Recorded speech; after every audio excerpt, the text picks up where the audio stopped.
Le bulletin matinal d'information avec vous, Sylvie Dedeo, bonjour. Bonjour Kader. Merci d'être là ce matin. Bonjour à vous, Mouhidine Lawani. Bonjour Kader. Merci d'être là aussi ce matin. La pleine forme, j'espère. Ouais, la forme. La forme comme un sportif. Merci d'être là, Sylvie, également la pleine forme.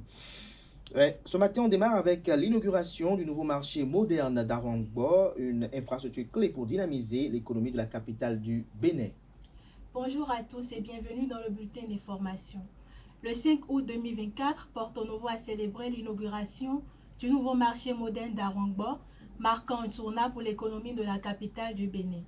En présence de nombreuses personnalités, dont la ministre de l'Industrie et du Commerce, Shadia Alimatou Assouman,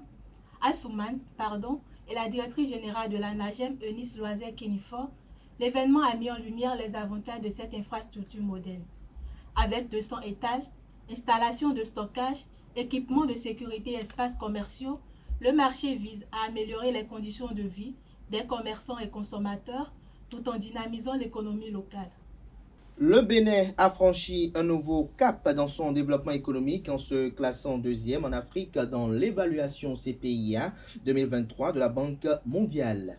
Effectivement, le Bénin a progressé dans l'évaluation politique et des institutions nationales 2023 de la Banque mondiale, se classant désormais deuxième en Afrique. Évalué parmi 32 pays éligibles à l'assistance de l'Association internationale de développement en Afrique subsaharienne, le Bénin améliore son score de 3,8 en 2022 à 3,9 en 2023. Cette performance obtenue grâce à une gestion efficace des finances publiques, la maîtrise de l'inflation et diverses réformes administratives et sociales reflète les efforts continus du pays sur les 5 dernières années. Un hommage solennel a été rendu le 2 août dernier à feu François-Xavier Noumon, un journaliste de E-Télé qui a perdu la vie dans un accident de circulation. Un hommage professionnel solennel a été rendu à feu François-Xavier Noumon, journaliste présentateur, animateur et chroniqueur de E-Télé, décédé le 22 juillet dernier suite à un accident de circulation. C'était ce vendredi 2 août au Centre de documentation et d'information juridique de la Cour d'appel de Cotonou. Recueillement, témoignages et communication ont meublé cette séance. Kanté Amoussou y était, voici son récit.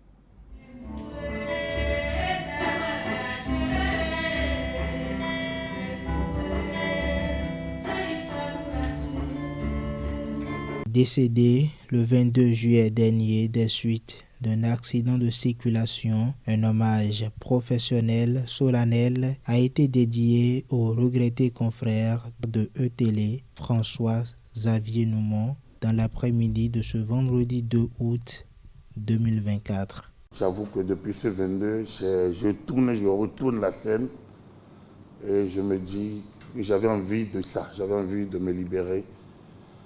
J'étais avec lui moins d'1 heure avant l'accident. Et si j'avais pu le pousser, le brutaliser, peut-être qu'il serait encore vivant. Mais est-ce que son heure n'avait pas sonné? Bon, on peut avoir tous les remords possibles. Après coup, on peut dire tant de si, après coup. Mais si l'honorable l'avait trouvé fatigué, il n'a pas tort. Je lui ai souvent dit, tu te fatigues. Mais c'est celui qui est prêt à me demander à 23h et si on faisait une émission spéciale. Plusieurs actions ont été menées en hommage du regretté chroniqueur, animateur et présentateur télé. Carlos est décédé le 15 janvier 2024. Donc nous réfléchissions à l'orientation nouvelle. Lorsque Xavier est parti, je me suis dit, il y a une similitude entre les deux. Promouvoir le centre Jérôme Carlos seul n'avait plus de valeur. J'ai pensé, avec les amis avec lesquels nous travaillons, que nous allons immortaliser à notre manière et poursuivre à notre manière ces réflexions sur ces 3 vertus dont j'ai parlé tantôt, à notre manière.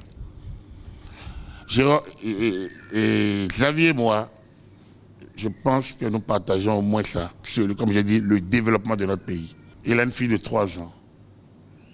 Pourquoi, si elle, dans 10 ans, On ne lui dirait pas que son papa, quand il va regarder ce centre, Carnum Media Institute, il va dire, il va voir la photo de son papa, on dira oui, c'est ce qu'il fut, un homme de culture, un journaliste, dévoué au développement, à la diversité et à la paix.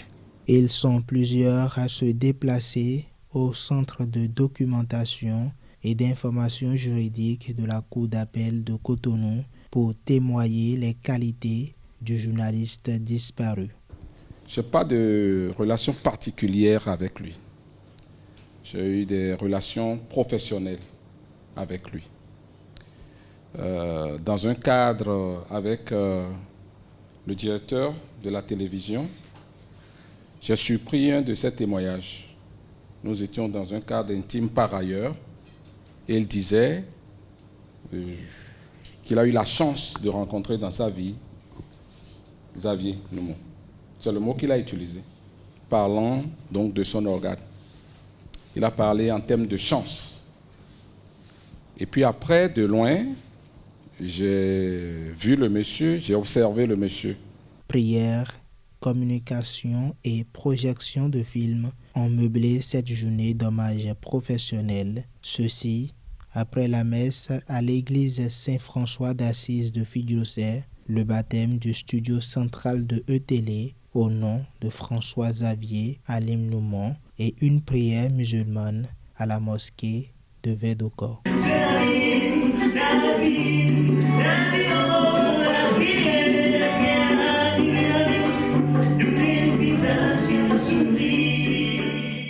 Le 4 août, la Fondation Kids Speaker Programme a honoré 22 jeunes talents lors de la 5e édition de Leur Voix Porte. La Fondation Kids Speaker Programme a décoré 22 lauréats lors de la 5e édition de Leur Voix Porte. C'était ce dimanche 4 août au Palais des Congrès de Cotonou. Occasion pour les nouveaux lauréats de démontrer leur talent d'orateurs et d'oratrices. Le point dans ce reportage signé Francis Fahami. Ils sont au nombre de 22 orateurs juniors sur ce podium.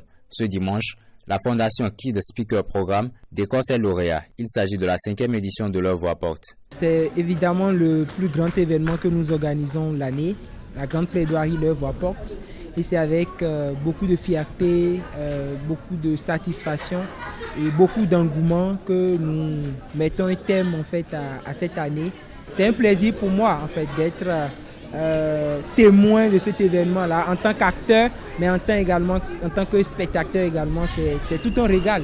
Et cette satisfaction, les nouveaux orateurs juniors ne manquent pas de la partager. Je suis très heureuse parce que je viens de terminer enfin le parcours, même si un peu de tristesse parce que je vais devoir quitter tout ça, mais je reviendrai de temps en temps. Je suis très heureux d'avoir pu terminer mon parcours parce que les débuts n'étaient pas vraiment très faciles.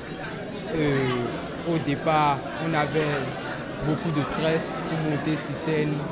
Parfois, les larmes coulaient. Occasion pour les parents des nouveaux orateurs de relever la plus-value de Leur Voix Porte et d'en apprécier l'influence sur le parcours des enfants. Si avant de l'avoir inscrit, elle était à un niveau que je vais considérer comme 2 sur 5, aujourd'hui, je la vois à 4 sur 5. Donc, je l'ai vu évoluer de façon progressive et ça m'a plu énormément.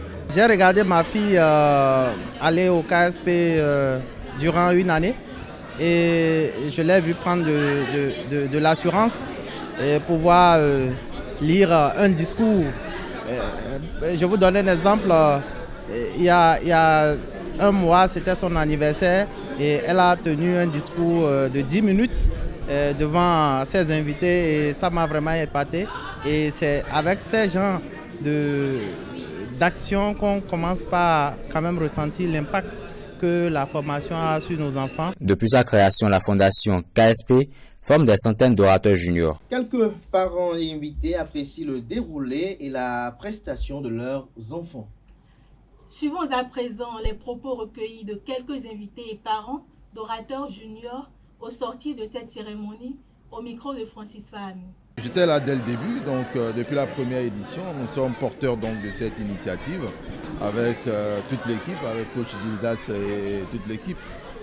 C'est une fierté pour nous chaque année de participer donc à cet événement Leur Voix Porte. Et on voit une nette amélioration en termes donc de prestance des enfants, en termes donc de capacité à maîtriser, à voir au-delà, n'est-ce pas, des sujets que les adultes même ont souvent l'opportunité d'évoquer. Quand on voit ces enfants parler de ces sujets-là, on se dit qu'il y a de l'avenir. J'ai été émue de voir ces enfants de si bas âge s'exprimer devant tout un public de 300 personnes sans avoir des frissons, sans avoir peur.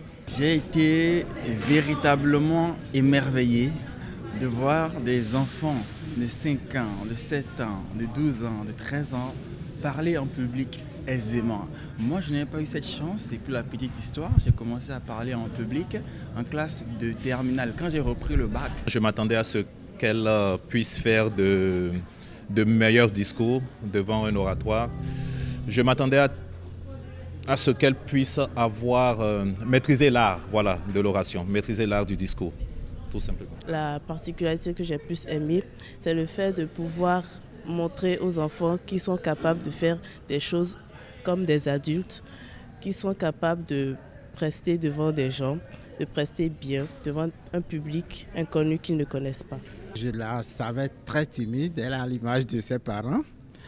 Et donc il fallait un cadre pour l'aider à faire sortir d'elle ce qu'elle avait. Et quand on a entendu parler de KSP, on n'a pas hésité à sauter sur l'occasion. Si avant de l'avoir inscrit, elle était à un niveau que je vais considérer comme 2 sur 5, aujourd'hui je la vois à 4 sur 5. Donc je l'ai vue évoluer de façon progressive et ça m'a plu énormément. Comme le disait un sage, si vous avez des valeurs à faire développer dans le monde, inculquez-les aux enfants. Donc je pense que les enfants sont d'excellents vecteurs pour porter beaucoup plus de compétences dans le monde à venir. Et c'est déjà très bien qu'ils puissent commencer très tôt, ce que nous avons commencé nous autres peut-être après le bac ou après la licence.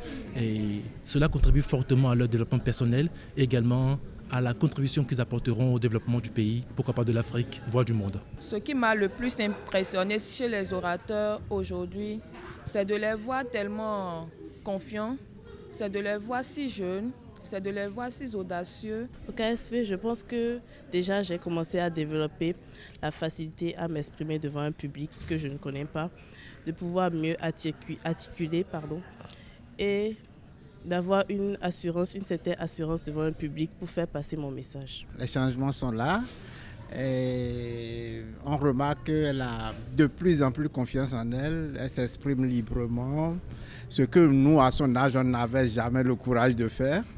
Et le changement est remarquable, vraiment remarquable.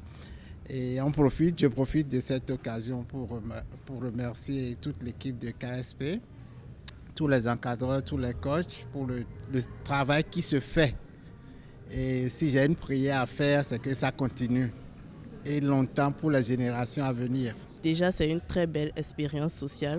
Ça permet de faire plus de connaissances, de se faire plus d'amis et ça permet de connaître des choses lors des sorties pédagogiques, de pouvoir étendre sa culture. Les forces armées béninoises ont reçu un important don de matériel d'observation le mois dernier, dont des caméras thermiques et des appareils de vision nocturne grâce à la coopération allemande. Effectivement, les forces armées béninoises, grâce à la coopération allemande, ont reçu un important lot de matériel d'observation comprenant des caméras thermiques et des appareils de vision nocturne. La remise officielle a eu lieu récemment en présence de hauts responsables militaires béninois et de l'ambassadeur allemand à la direction du matériel des armées du Bénin. Ce don vise à renforcer les capacités opérationnelles des FAB dans la lutte contre le terrorisme et à améliorer la surveillance électronique des frontières. C'est tout pour le bulletin d'information d'aujourd'hui. Merci de m'avoir suivi et à bientôt. Merci à vous, Sylvie Dedéo, pour cette présentation du bulletin matinal d'information. La grande édition du journal télévisé sur Réseau TV est prévue pour 19h. Ce sera une présentation, si tout va bien, bien évidemment, de Billy Gaël Laibi. Place à présent à la page des sports juste après ce jingle.